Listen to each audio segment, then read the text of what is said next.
Today, I let you take a peek behind the scenes to see how I structure my day as a transaction coordinator.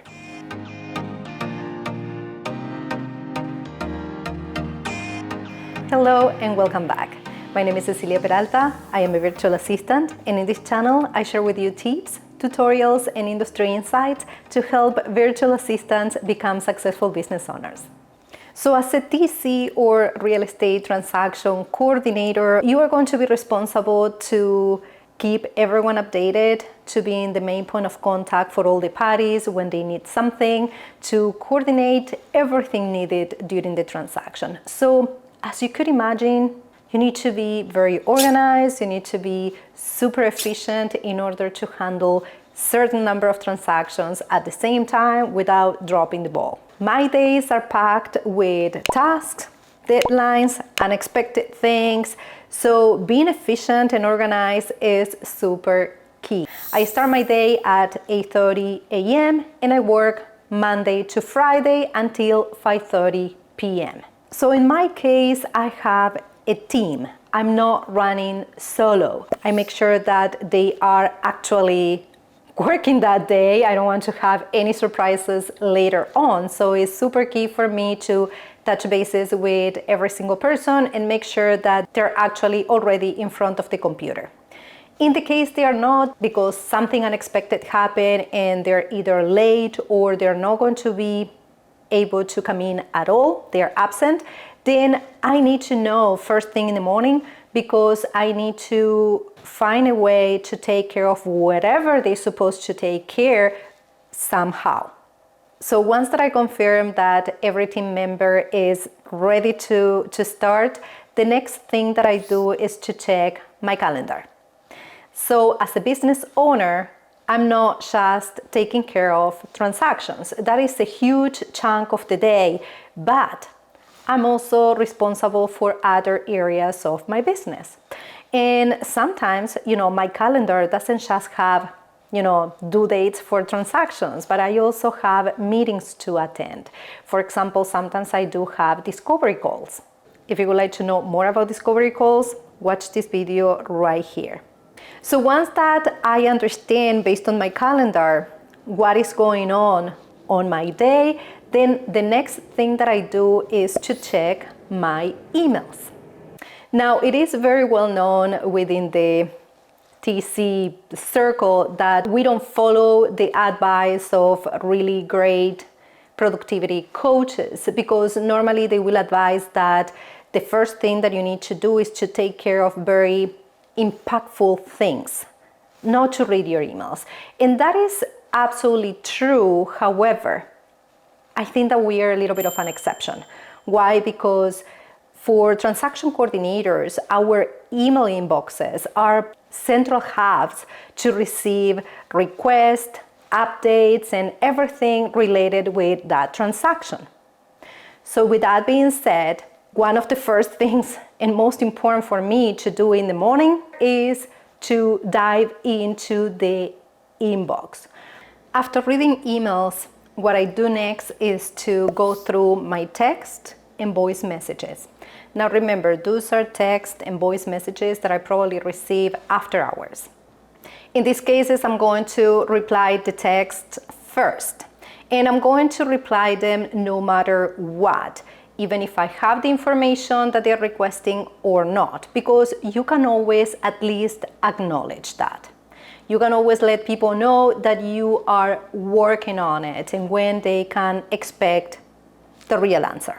Now, when it comes to phone calls, they're a little bit more time consuming.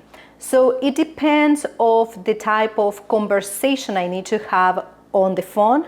I will either take care of that immediately or I will leave it for the afternoon if I have something else that is more important or urgent to take care of first.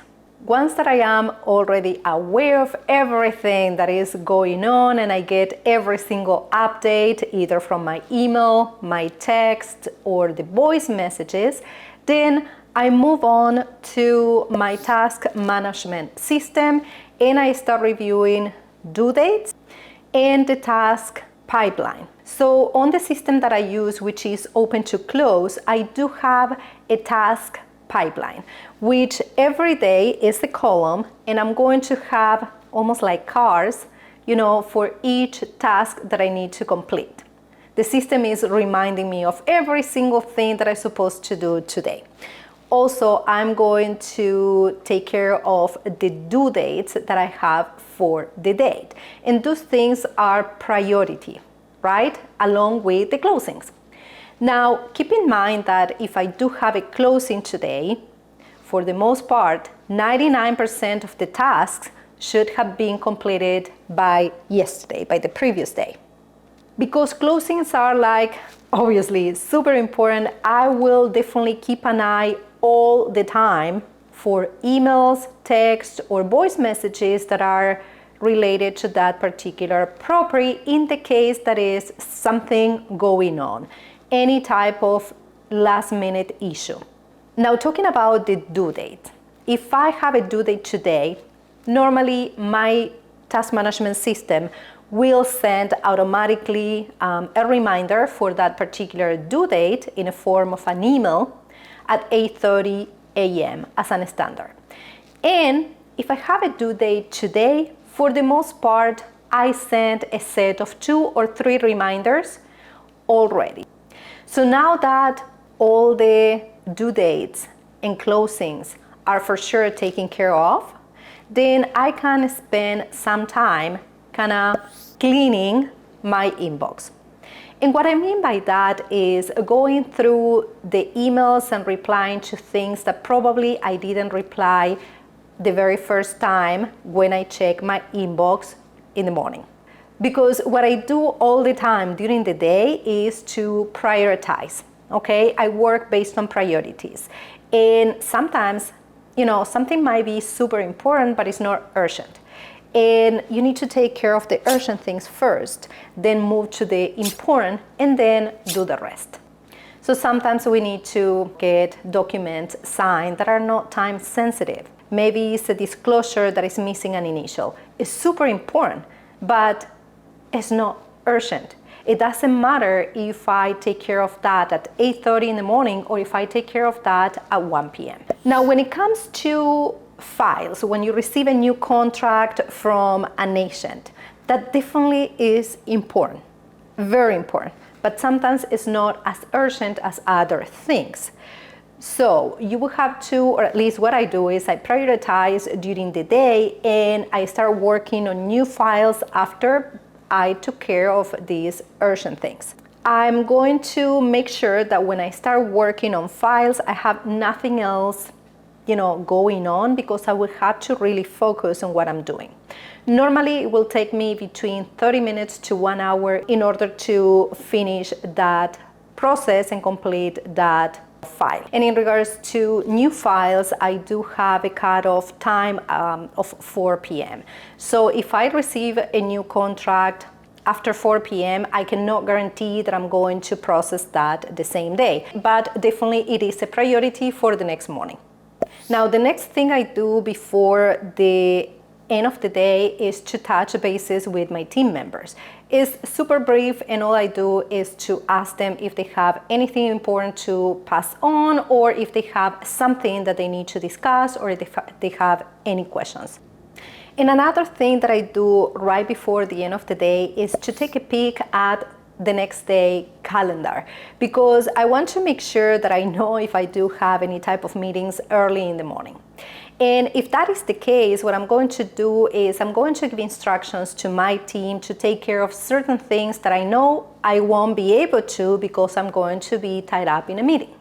So as you can see, communication is also key, not just with the rest of the parties, but also with your team. Now let's review some very important tips that I think you're going to find super helpful. But before we do that, if you're finding value in this video, please like and subscribe. All right, I have 4 tips for you. Number 1, answer as soon as possible. And I know that we discussed that we need to do priorities, but whenever possible, don't delay. There is a lot of anxiety involved in these processes. This is so beneficial for you because that email, if you don't answer as soon as possible, it will become not just an email, but an email plus a text plus a phone call, plus someone irritated. So don't delay, answer the minute that you can. The second tip is to batch similar tasks. These help to avoid context switching and help to stay on track, focusing on something. In order to do that, you can generate a report with the type of task that you want to tackle for many different files. Tip number 3 is to set time limits for tasks. The important thing in here is to make sure that you understand that you have a certain amount of time to finish those tasks. Because the reality is that if you have the whole day to complete the tasks, it's going to take you the whole day.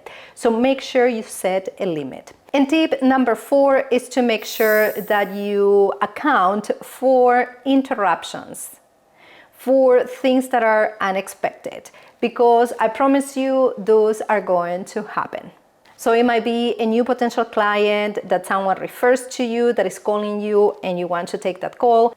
Maybe it is the title company that has a question. Maybe it is a team member that is escalating some type of issue. Whatever it is, make sure that when you block time, that when you map out your date, you are realistic and you kind of have these little cushions because, again, those distractions and unexpected things are going to happen. Please leave a comment below and let me know what you think about the way that I structure my day. If you handle things different, I would love to hear from you. Thanks so much for watching, and I will see you on the next one.